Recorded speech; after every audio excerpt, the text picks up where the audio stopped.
I think my friends from school think it's quite hilarious that I have a job literally teaching people how to tell stories, because they will always say, on at the pub on the Friday and Saturday night, I would always be the one telling stories. And in fact, I lived with one of my girlfriends, and something would happen during the day, and she would just look at me and she goes, "You're going to retell that story tonight, aren't you? But it's going to be funnier." And I went, "Yeah, probably." So I think I was good at telling stories.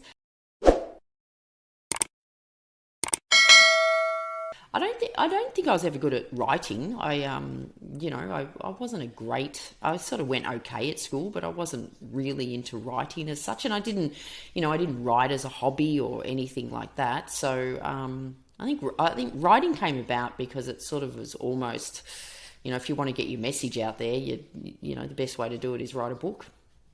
Well, you've written a book also, and that's why I asked that, because to me, storytelling, not that, there's the technique of it. There's the, getting the emotional attachment towards the content to tell a good story, among many other things. But when you have to tell a story like or stand-up comedy or writing, or giving a speech or something, you kind of learn, you have to write something or do a bullet point, at least write something, and then kind of set it and then forget it, at least if you want to be in the moment, right? So then was that a component that you really had to dig into later on, and was that a kind of a struggle, or how did that work? Well, see, I'll break that down, because I think what I do is I teach business people how to tell stories more effectively. So, they're trying to communicate their company values, for example, or their purpose is to share really short stories, 1 to 2 minute stories. So I think there's an absolute art in writing, in constructing a story like that, and that is what I teach people to do. Just like, for example, you mentioned stand-up comedy, there's an absolute art in writing a joke. And it's interesting you mentioned that, because 18 months ago I actually did a stand-up comedy course, which resulted in doing a live stand-up comedy gig, which was both terrifying and so much fun. Was that in Australia? It was in Australia. But the reason I did it is because I knew there was a difference between constructing a joke and constructing a story. So I do keynote speaking, and, my aim is that my keynotes are both educating and entertaining. And I get a lot of feedback to say they're funny, and a lot of people go, "You should be a stand-up comic." I don't want to be a stand-up comic. Too much pressure. That's a whole other story. But what I did want to do was get better at landing my jokes on stage. So I did the stand-up comedy course. So yeah, there's a structure in writing a joke. There's a structure in writing and telling a story.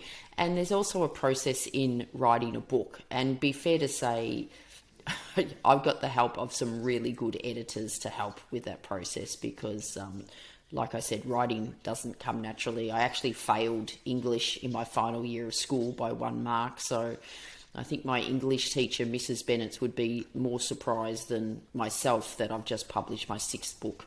Now, is that in college? That was in it's sort of different in Australia. We don't have college, we have university, but it was the final year of school. So I think it would be equivalent to your college. So like about year 12. Okay. All right. Yeah. Oh, no, 12th grade. That would have been high school. Yeah. Well, yeah, high school would have been high school. So yeah, high school. Okay. So, and then did you go to university?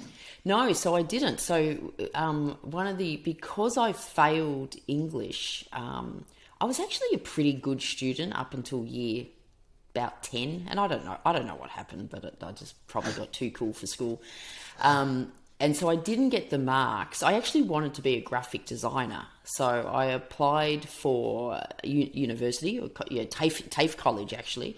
And because I didn't get the marks, I didn't get in to that. So I actually just decided to get a job. I didn't have the desire to want to study anything else. So I just got a job as a mainframe computer operator way back then. This was in 1984 when computers were pretty relatively new. But ironically, I had just studied computer science in my final year of school. So the fact that I had studied anything to do with computers back then meant I could pretty easily get a job as a computer operator, not really knowing anything to do about that as well.